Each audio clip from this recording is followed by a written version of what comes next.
back to Sledgehammer Horror, guys. I am Ken Sledge, and let's talk horror. Today, I am joined by the amazing Justin of the YouTube channel Rhine1988.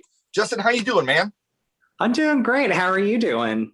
I am doing so well. Our good friend Nick over at the Lost River Drive-In hooked us up. We were able to work together on his channel. Nick is a very good friend of mine, as I know he's a very good friend of yours. And yes. I could not be more excited for this opportunity to work with you, my friend. Thank you. Yeah, no problem. For those of you that don't know, Justin's been on YouTube for about 12 years now. Also an avid collector of physical media.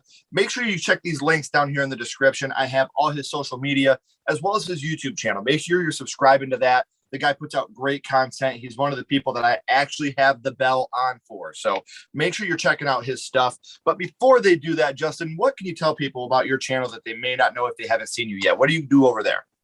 Well, I just want to first say thank you for having me on here. So I'm really excited. So thank you. But on my channel, so I've been on my channel for about, in December, it'll be 13 years. So I've been on a long time. And on my channel, like you mentioned, I talk about physical media. I still collect like many of us and still love it today. I talk generally like all different types of movies because I'm into different genres. But my favorite has always been the horror movie genre. So that's one of the main focuses on my channel right now, or it's been about that. But right now I'm, talking about as far as like horror movies and boutique labels, I'm talking about horror movie boutique labels, physical media, DVDs, Blu-rays, going over some of the best companies out there and companies that were out there years ago that might not be around now. And I also talk about, positivity and love and happiness. And, I've been around YouTube for a long time. So, one of the things that I wanted to do was about 7 years ago, I came out on YouTube.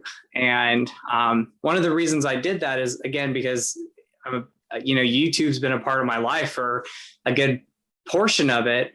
And, I really love the community. I love YouTube, and it's a big part of my life. And I can tell you that we love you very much. And I'm so glad that you had that avenue to be able to use YouTube, to be able to come out, tell people who you are, because I know from what I know of you, you're very proud and you're one of the nicest, kindest dudes I've ever met in my entire life. And we've talked a little bit about some of the things that you've gone through and some of the hateful things that have happened. And without love, you have nothing. And for me, I don't give a shit who you're in love with. As long as you're happy, I got sons and daughters. And what if your son was gay? I'd rather my son be with a man that makes him happy than fake being with a woman and have him be fucking miserable. So if my son being gay makes him happy, sign me up, man. I'll do whatever I have to do to make sure my son is happy and comfortable in his own skin, because we're here for maybe 100 years if we're lucky. Why the fuck would you want any one of those days to be miserable? So I'm glad that you had the avenue and the confidence to be able to do that. Know that you had people out there that love you and support you, that you can turn to when you ever need us. And if there's anybody else out there watching, if you need that type of help, I know my DMs are always open. I promise you Justin's are as well. You have people here that support you, that would be willing to help you with any questions, or just if you need to confide in us, we will always be there for you. I don't want to speak for Justin, but I'm pretty sure you would be on that same page. I would be on the same page. I mean, every year during June, I always do Pride Month videos. That's one of the things I love to do in June. Pride's all year round, but June is always just a very special month. And so, if anybody ever comes across those videos, or, we're talking about it now, if they ever need, just somebody to talk to, always reach out to me. And, I have my Instagram. YouTube, I don't think has the messengers anymore. So just look me up on Instagram, and I'm always there to talk to people. I'm always there to listen. And so whatever it may be, just reach out. So, because happiness is important. Very much. And you guys don't have to search for that Instagram, because the link is right down here in the description. So make sure you give that a click. Make sure you're following Justin Rhine1988. Such a wonderful guy. And thank you, Justin, we know that, you're working really hard on your YouTube stuff. But now, my friend, I want to take it back to the past. And I want to talk about what got you started in the horror genre that we all know and love so much. And your first horror movie was? So my first horror movie, just go back, 5-year-old me sitting behind a couch, terrified, but it was Nightmare on Elm Street, and then Nightmare on Elm Street 2 right after that. See, and it's so amazing whenever I get to talk about A Nightmare on Elm Street because this is God. I love that. It's one of those things where I've talked about this quite often. I believe A Nightmare on Elm Street is the closest thing to a perfect horror movie I've ever seen. Same. I'm sorry for repeat viewers that probably get tired of hearing this, but if you take out that dumb fucking blow up doll and that even stupider fucking Freddy car at the end of that movie, I think it's the perfect movie, man. And I think that for the budget that they had, it was such a great, fantastic, practical movie. A lot of the practical effects still hold up now. And the fact that you don't see Freddy Krueger all that much throughout that movie, I think he has like 9 minutes of screen time, 13 minutes or something in the whole movie. And he has that much of an impact on you. So I know you said that you were about 5 years old. But do you know who you were with? Who was watching? I know you said you were behind the couch. So I'm assuming mom and dad were watching. so what's so funny was this was like during the daytime, and if because I have vivid memories of it, but my older sister's friend came over, and she had brought over A Nightmare on Elm Street 1 and 2. And I can't remember if my sister was in the room at the time with her, but I remember she put on A Nightmare on Elm Street. And I walk in the room, I'm sitting behind the couch, and I'm like, what is she watching? And, we get past like the opening credits, that scene right there. But the thing that really started terrifying me the most is when Tina's being attacked, and I'm like scared. Hell, I'm like freaking out. And I felt like I couldn't move. So I just kept watching the screen. And yeah, it terrified me so much. And then she put on the second movie, and that just made it even worse. Right. But I remember it really got me when Tina died on screen in the first movie. And it created such an impact on me as far as being scared. Because I did not rewatch the movie until I was probably like 15 or 16 years old. Like, it freaked me out so much. Dude, but it's funny you say that, because I had another guest that came on, and A Nightmare on Elm Street was his first horror movie. And he told me the same thing. Like, this movie fucked with him bad. Like, for years after he watched this movie, he wouldn't sleep with sheets on his bed because of the Jesus Garcia rod scene when the sheets in the jail wrap around his neck and hang him. Like, it fucked with him so bad that he didn't even want sheets on his bed. Like, that's how scary this movie is. And on a first viewing, like with that Tina scene, you don't see Freddy. You just see her going up that, the wall, and Rod's like, Tina! And then she's just getting slashed open. Like, that's a dark fucking scene when you're an adult, let alone a 5-year-old kid that just watched fucking An American Tale, and now he's watching A Nightmare on Elm Street. Like, when you don't know this stuff, like, it really takes you by surprise, man. It does. And you talk about that Tina scene, and that, when I just remember her being dragged up and like screaming for help. And as a kid, like you said, I was watching like Disney movies and everything.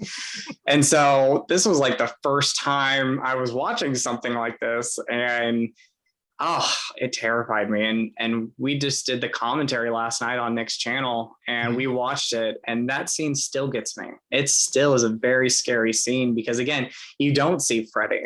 You just see her being dragged up, and she's screaming for help. And yeah, it's a very intense scene, very scary scene. But I was going to you put yourself in Rod's shoes. He's sitting there watching this happen. Yeah. And you don't know what the fuck's going on there. No, he has no idea what's going on. And the only thing that he can do is like, he's, just at first he's shocked because he's like, what's happening to her right now? And he can't see Freddy. She's the only one that can. And like you said, you don't see Freddy very often in this movie. Mm-hmm. So even when he's not on screen, his presence is scary. Yeah. Because, people are either describing their dreams. Like the scene before Tina gets attacked, she's talking to Nancy about her dream. And then Nancy describes the same dream. And you could tell that even Glenn had a similar dream almost. So again, you don't need to see Freddy to be scared of him. And the scenes that you do see him in and involved with are terrifying. Well, and the thing is with this movie, less is more. And a lot of our movies that we grew up with in the 80s, that's what it was. Like if people think of Texas Chainsaw Massacre, that's a huge artistic movie. If you watch it now, there's not a lot of blood and guts and gore, just like with this movie. Sure, you have the blood fountain of the waterbed and stuff like that. But this was definitely a more less is more type movie. The less of Freddy, the scarier he is, because it's all your imagination that you're using. So now with this movie, like we've said, is full of iconic scenes. We could name a million scenes right now, but what scene was it that really affected you the most on first watch, Justin? So it would have to be the scene where Nancy sees Tina in the hallway at the school. Like even before that, you have that kid up there reading that poem, and then all of a sudden he just starts saying this weird stuff, and you're like, what is going on here? You have the music playing, and then all of a sudden you see Tina in the body bag. Yes. And she's talking to Nancy, and that freaked me out. Again, I was 5 years old, and that stayed in my head my entire life until I rewatched it. And then you see Nancy walking out of the hallway, and you see Tina just lying on the ground in the body bag, dragged. And then, of course, you get, where's your pass? Like all that stuff freaked me out. Like that is the stuff that still affects me today when I watch it, just because it's so creepy. Screw your pass. Screw your pass. Yes, man, I love it. So here's another thing that is kind of tricky for me when it comes to Nightmare on Elm Street, because most of the time I think I know the answer, but it always goes the other way. Nightmare on Elm Street is a film that is influential, honestly, not just in the horror genre, but in many other genres. There's so many other things that bite off this movie. But when, let's say, Justin, me and you are sitting at the bar, we're having a drink, I'm wearing my Freddy sweater, and someone walks up, they're like, whoa, a Nightmare on Elm Street. What's the first thing that pops in your head when you think of a Nightmare on Elm Street? I think of Freddy. I think of Robert Englund's performance. I mean, he's literally, I know the later sequels, more comedy was being involved with these films. But when I think of this first movie, and I just think of Freddy in general, I think of how terrifying he was in this movie. I think that they kind of had to write that. I mean, they didn't have to, but Robert Englund's charisma is just so much that you couldn't contain that guy. And even to this day, like they just did that guest spot where he was on the Goldbergs. Yeah. And it was just like, the guy still got it, man. Like he could still portray Freddy Krueger. I mean, if you're watching the remake, it's Freddy Krueger, but he could still totally be Freddy Krueger and totally knock it out of the park. And that actually brings me to my next question. A Nightmare on Elm Street, whenever I do a franchise, I always ask this question as well. I know that A Nightmare on Elm Street was your first watch, but out of the Nightmare on Elm Street franchise, which movie would you say is your favorite? Not the best, but your favorite in the franchise. So my favorite, when I bring it up, it does surprise people. It's actually Wes Craven's New Nightmare. That is my favorite of the franchise. And I know technically it's kind of stands on its own as a movie, but that is my favorite. The reason why I just love it so much is, again, kind of like with the first movie, people are being affected by Freddy, but they're not really seeing him. You don't really see Freddy up until the last third act of the movie. And what makes this even scarier in New Nightmare is, these are the actors, these are the directors, Wes Craven, rest in peace. Robert Englund plays himself in the movie, and they're all affected by Freddy Krueger. He is that scary, and it's described in New Nightmare as he's almost demon-like. Right. So I love it for that reason. I love the fact that the movie, again, stands on its own, but it can be in the franchise, and it's in the reality of kind of the fan base of Freddy. And, again, you get to see these actors and actresses come back and they're playing themselves. Heather Langenkamp, for me, she gives her best performance in Wes Craven's New Nightmare. The one scene that always gets me in that movie is when she's on the highway and she's seeing Miko Hughes, her son, being terrorized by Freddy. And she says, "Freddy, you bastard, take me." Yeah. That gets me. Like I just got goosebumps just, saying that line. But that's my favorite is Wes Craven's New Nightmare. It's the first one, the original is close up there with it, but the New Nightmare is my favorite by far. Funny enough, man, I think the best one is the original. My favorite one is part 4, The Dream Master. I love part 4, man. I think it's so great. The kills are so good. And that's when Freddy really goes over the top, but he's not too much. But 3 things I want to mention about New Nightmare. 1, without New Nightmare, Scream wouldn't exist.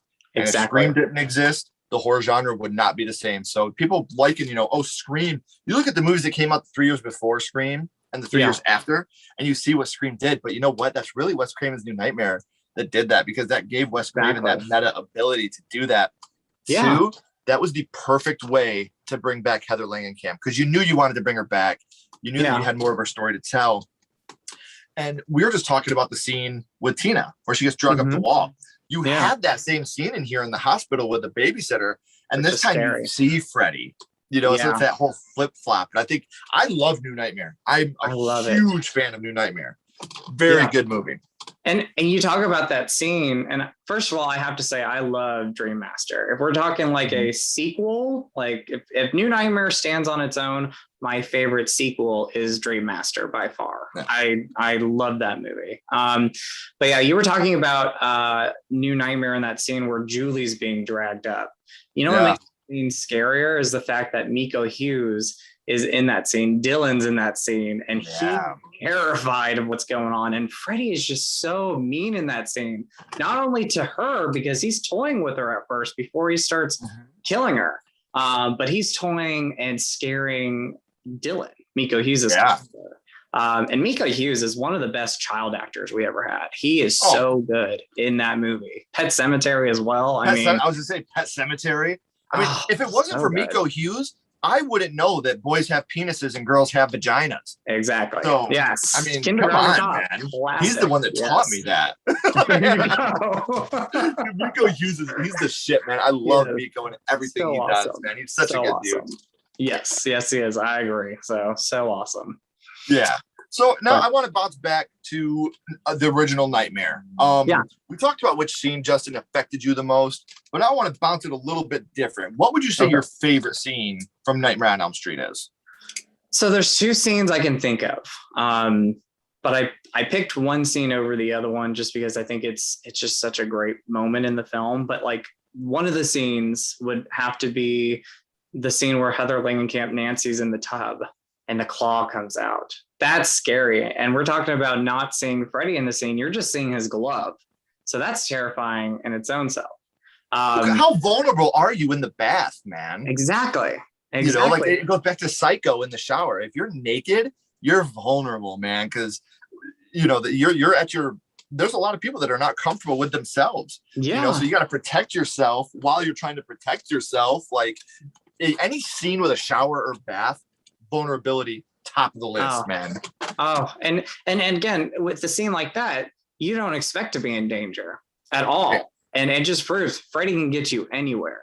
But the scene that my favorite scene has to be when Nancy goes down to the boiler or the basement with her mother, and her mother reveals that she and some parents were the ones that killed Freddy.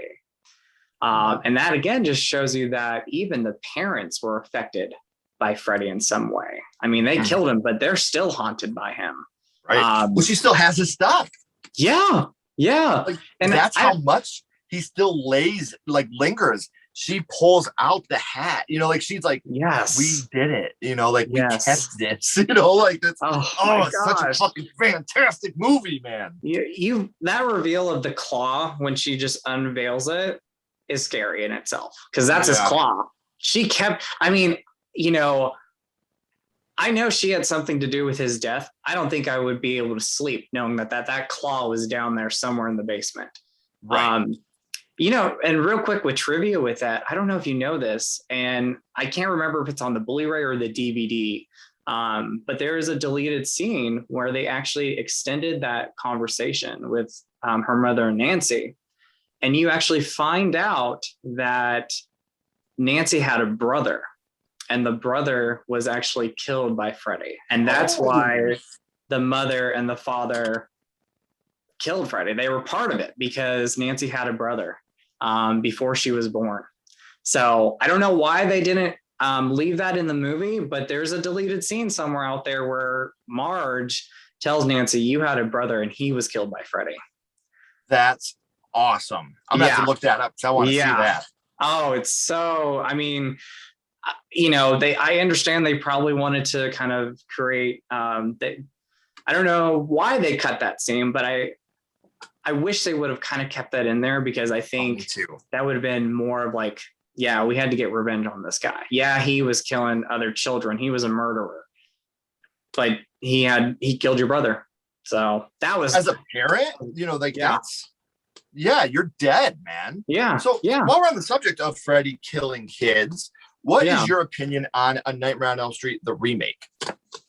So I remember, I don't know if my trailer reaction's still on my YouTube channel, but I remember when I first saw the trailer for that movie, I was like, I'm not going to like this. I'm not going to like this movie.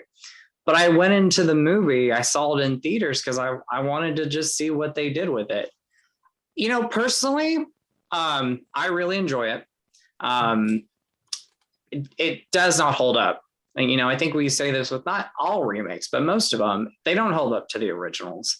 But like Jackie Earle Haley, he's no Robert Englund, but I think he gave a great performance for what he did. I think the overall cast is really good. She's a talented actress, but and I think Nick has said this. You could tell she didn't want to be in the movie. It almost felt like she didn't want to be in it. But the overall cast is really good. My favorite character in that movie is actually Katie Cassidy, who plays Chris, and she's the one, the Tina character. And I almost wish they kind of would have done a reverse and had her be the survivor, because had her be Nancy, because she was great in it. Not a fan of the CGI. It just proves that practical effects work so much better, because you have that scene where Nancy's sitting in bed. In the original film, you see Freddy come out of the walls. Great practical stuff. And when you watch that movie, especially for the first time, you're like, how did they do that? Like, that was amazing. And then with the remake and that CGI, I was not happy with that. I was like, you could have done something practical and made it work. So I think the thing that really falls back with that movie is the CGI. I think that's the big problem with that film. Other than that, I really enjoy that movie. So it surprised me. I did not expect to enjoy that movie. I don't like pedophile Freddy. Like, I get it was kind of implied before, but I mean, look, guys, I'm not saying child murder is better than child molestation. I'm not saying that. But Freddy was a child killer. He wasn't a child molester. So I don't like that spin on the story. But what I did like in that movie, Jackie Earle Haley did a great job. I agree with you there. I like the micro nap idea. I thought that was really cool. That was great. And I actually liked the idea of Freddy being innocent. Like, what if this was an innocent man? And that's why they're doing this. I liked that idea too. I liked how they played around that a little bit. And something I've said about that movie, and people kind of crucify me for this, that movie has the best ending of any Nightmare on Elm Street movie, hands down. Because A Nightmare on Elm Street, if you think about it, the one problem they all have, the endings are fucking garbage. 1 with the Freddy car, 2 with the bus, 3 with that's the one where Freddy's dead. For me, it's Freddy's dead, where they kind of, is it the one where they zoom in on the lead actress's face and she's like, Freddy's dead? Like, it was like, they're all even number 4, which is my favorite. Like, at the end, he sees himself in the mirror and the things start ripping him apart. Like, it's like they always, that's what it was in 3. In 3, they put holy water on the bones papers to Yes. explode. Like it's just like they never. It's like they always wrote this badass movie, and we're like, fuck, we don't know how to end it. But I love the ending of the remake with Freddy coming through the mirror and grabbing the mom and pulling her back in. It's a perfect ending to that movie. Do you know why I also love that ending? And I love a lot of the sequels, but again, like you said, when they wrap the movie up, they're like, okay, Freddy was taken down by holy water. He was taken down by this, but they always bring him back. I'm like, you killed him in the last one. He's a dream killer, but you're able to kill him. But he always comes back. But in that remake, what I do love about it, especially when you're talking about the ending, was the fact that they actually brought him out in the real world. They killed him. And that ending comes, and it's like, yeah, you might have killed him, but he's still there. And he, like you said, brought that mother in the mirror. Does that make sense? Yeah, all you did was hit the pause button, man. Yeah. You didn't kill him. He's a demon. Yeah. Like you just paused him for a little bit. I agree with you. Yeah. Like the remake, everybody shits on it. But man, that's not my least favorite Nightmare on Elm Street movie. Yeah, I've talked about that a lot. Like, I don't think remakes are inherently bad, dude. I love the Child's Play remake. I think Evil Dead 2013 is one of my favorite movies. Love it. I like the Evil Dead remake more than I like the original Evil Dead. And again, people shit on me for that. Look, if we're talking Evil Dead 2, blows it away. But the original Evil Dead to me, like, it does not hold a candle to the remake or even to Evil Dead 2. I think Evil Dead 2 is the best one in that franchise. But I like the remake more than the original. I like the story of how they're taking her out there to get clean off drugs. I love the practical effects in that movie. I think Fede Alvarez was absolutely amazing. Lou Taylor Pucci is a friend of mine, and watching him in that movie absolutely nail it, was great. So I'm a huge fan of some remakes, man. I think there are some remakes that, like The Woman in Black with Daniel Radcliffe. I love it. So underrated. Such a great movie, man. It is. Thank you. So underrated. I saw that in theaters. Have somebody else sit here with me and say that. So underrated. That movie, I think the reason why it just didn't do as well is because he was just coming off of Harry Potter. Nobody gave it a chance, man. No one gave it a chance. Here we go. He's doing his artsy phase now. So it's like, no, just watch the fucking film, dude. Amazing. I love that remake. That's the first film he did coming off the Harry Potter franchise. And it just proved, and I think the people that probably saw it in theaters and then later on Blu-ray or DVD probably saw that he is a really good actor. Like outside of Harry Potter, Daniel Radcliffe is a really good actor. And I don't hear a lot of people talk about The Woman in Black. I think that is a very underrated remake. It is, and it's scary, man. Like there's so many good, effective jump scares in that movie, and it's got the most brutal. It's in my top 5 darkest endings to a horror movie of all time. Even though it ends on kind of a happy note, that's a dark fucking ending. Man. It is like super dark. Like I put it up there with The Mist, American Werewolf in London. Gosh. Like those movies all to me are like super dark but realistic type endings, man. Well, you talk about that and you talk about The Ring. I was thinking The Ring when you talk about like dark endings. I mean, when you think Samara's still at peace and she's not, like she attacks the lead guy in the movie and the kid's like, you should never have done that. You should never have put her to bed. She never sleeps. And I was like, wow. The first time I saw that, I was like, what on earth? You talk about I can honestly say, I think The Ring is my favorite PG-13 horror movie, man. Like, same. People forget that's PG-13 because of how scary it is, man. I know. I remember going to see that in the theater, and the people around us, like we had a woman get up and leave, and when we went out, she was crying, like literally had her hands in her fucking head, like just crying because she was so scared of that movie. What a great, and it's PG-13 because there's not a lot of blood. There's no nudity. It's just a scary story, man. It scares. The scene that gets me is the scene that when Naomi Watts goes over to her niece's funeral, the mother's talking to her and she says, I saw her face. And it flashes back to them opening the closet and her face is just messed up. And there's that screeching like noise. Don't get scared. But that's a good one. Do you talk about remakes real quick? I would say probably my favorite remake, it is my favorite remake, would be The Hills Have Eyes. And while it's a disturbing movie, that's actually a remake that I actually prefer over the original Hills Have Eyes. I do love the original. But yeah, the remake, that's my favorite remake when we talk remakes, is Hills of Eyes. To me, people that go into remakes like, oh man, this is going to be so shitty because I love the original so much. That's fine, dude. I loved it the first time I ate a steak. I can eat a new steak now and still enjoy it very much. Exactly. I don't have to look for that first steak every time I eat a steak, man. Exactly. And it's like, I don't want you, like, again, I don't think the Psycho remake is bad, the one with Vince Vaughn. I don't either. It's the exact same movie. Like, you can't say I love Psycho, but I hate the remake. Was it unnecessary? Yeah. Sure, absolutely. But I like it. It's the exact same thing, man. It's just different actors. Almost scene by scene. So, but there are remakes that I'm not a fan of, like the Pet Sematary remake. I couldn't dig it as much, you know. But I don't think it's because it's a remake. It's just I didn't dig the film. I gave it a shot. I just didn't like it.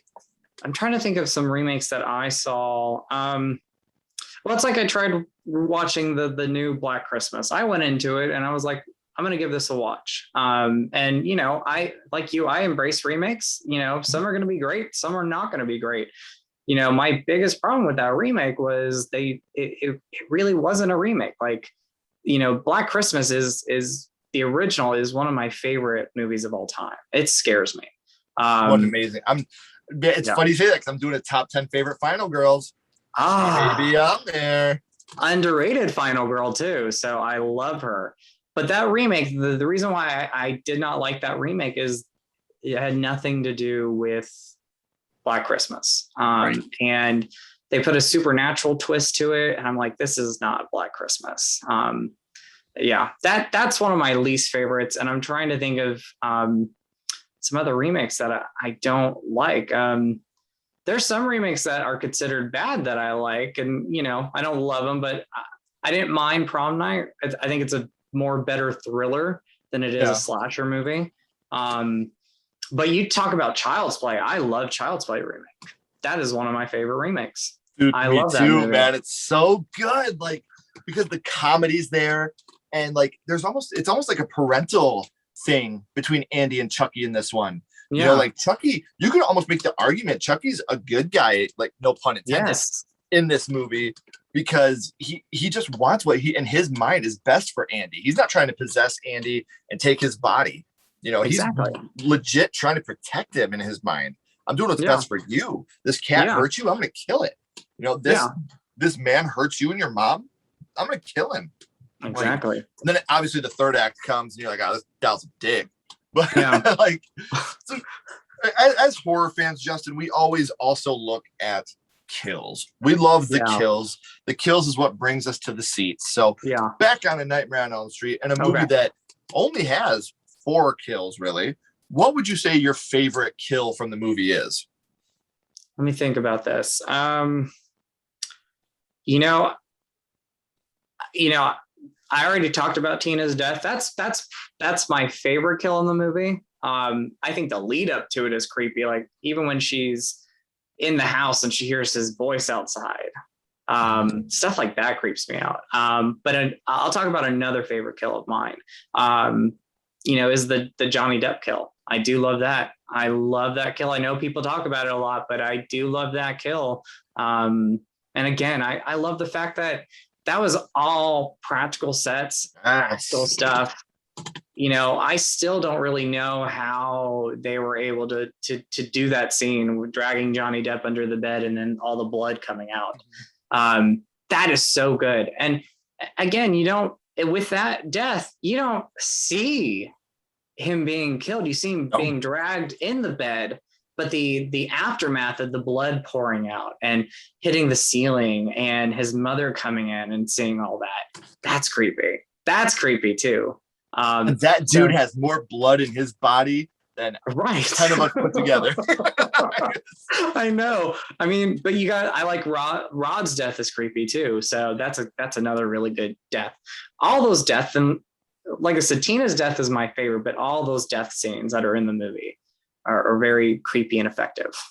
Quality over quantity with that movie. Every death is super memorable, man. Exactly. So, Justin, we talked about your first horror movie. It's A Nightmare on Elm Street, obviously a movie that means so much to all of us. But now, my friend, I want to go scream on you here for a second.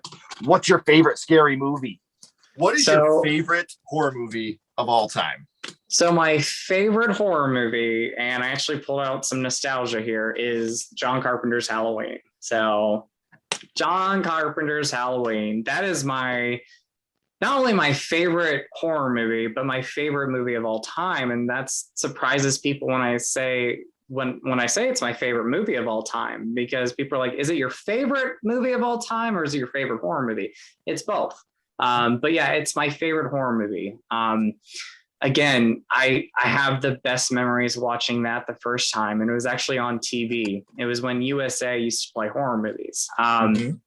And I remember I might have been almost 10 years old. And my mom was in the kitchen. I'm in the living room and I'm watching Halloween. And I remember that first experience. And every time Halloween would come on, I would watch it. I don't care what I was doing. I would watch that movie. And I pull out this VHS tape because this was actually my mom's VHS tape. And, my parents had split, and when I would go visit my mom, she had that on VHS. And every time I would go over to her house, I would watch that. And it's a film that I love. It's a film my mom loves. We bond over it. We bond over Halloween. And, John Carpenter, again, like Wes Craven, he just did a fantastic job with that movie. I just have so many memories with that. Annie's death is creepy. The scene where Tommy is in his living room and he looks out the window and he sees the house across the street, and you see Michael bring Annie into the house, her dead body. That little stuff like that's terrifying. So that is my favorite horror movie of all time, is John Carpenter's Halloween. You can't kill the boogeyman, bro. You cannot. I mean, they tried at the end of that movie, and Loomis was like, oh my gosh, like he's actually somewhere. He got off the ground after I shot him 6 times. I'll say, for those of you that don't know, he shot him 6 times. 6 times. Justin, we always end our episodes with the same question. Yeah. We're going to go back to A Nightmare on Elm Street, and we're going to rank this on a skull count. Now, we're not being critics. We're not ranking it on production, score, acting, color correction, none of the above. We're ranking this movie strictly on what it means to you and how much it affected you as a child. So 0 skulls being the worst and 5 being the best. What would your ranking of A Nightmare on Elm Street be? I mean, for me, I'm going to give it a 5 out of 5. I think it's a film that deserves that. Gotta be, man. Like you said, there's little things about it, like the dummy being pulled into the door, or the Freddy car. Some of that stuff is hokey stuff, and especially when you watch it now, it does not age well. But as a whole, as a movie, it's a perfect horror movie. It's a perfect movie.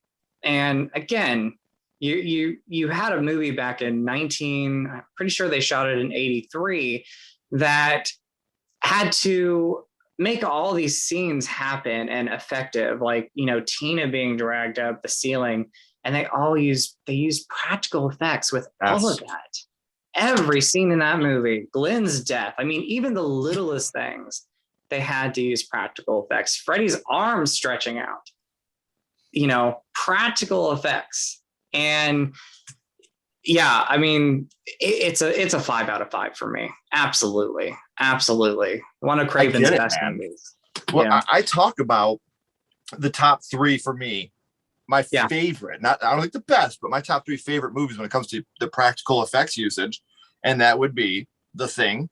That would be American Werewolf in London. I still think to this day that has the best werewolf transformation scene I've ever seen. And then obviously A Nightmare on Elm Street. I think the practical effects in this movie, for the budget that they had, I mean, they had to shoot a lot of this movie. And a lot of people don't know this. They shot this movie with Freddy being in the dark so much because it was all makeup and it looked different from shot to shot. So that's why you don't see a lot of Freddy's face, because of the inconsistencies on how he looked.